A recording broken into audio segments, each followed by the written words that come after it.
नमस्कार सर्वांना. तर परी आहे ना अशी दुपारी मस्त खिडकीत बसते आणि बाहेर कावळा, चिमणी आणि अजून पण बरेच पक्षी येऊन बसतात. झाडं आहेत ना त्यामुळे संध्याकाळी फ्रेशमध्ये ती मस्त असे पक्षी बघत बसते.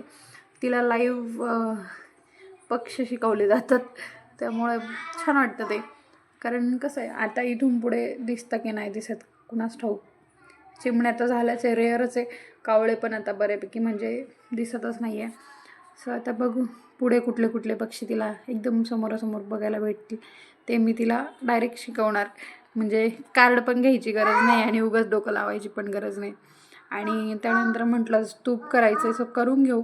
पण आज माझ्याकडनं थोडी प्रोसेस चुकली त्यामुळे हे जे उरलेलं आहे ना शिल्लक, याला आमच्याकडे बेरकड म्हणतात. तुमच्याकडं काय म्हणता ते कमेंट करून सांगा मला.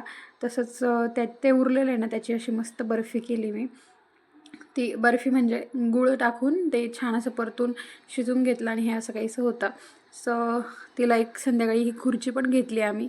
असं चाललं होतं तिचं शायनिंग मारायचं काम. त्या खुर्चीला सोडतच नव्हती.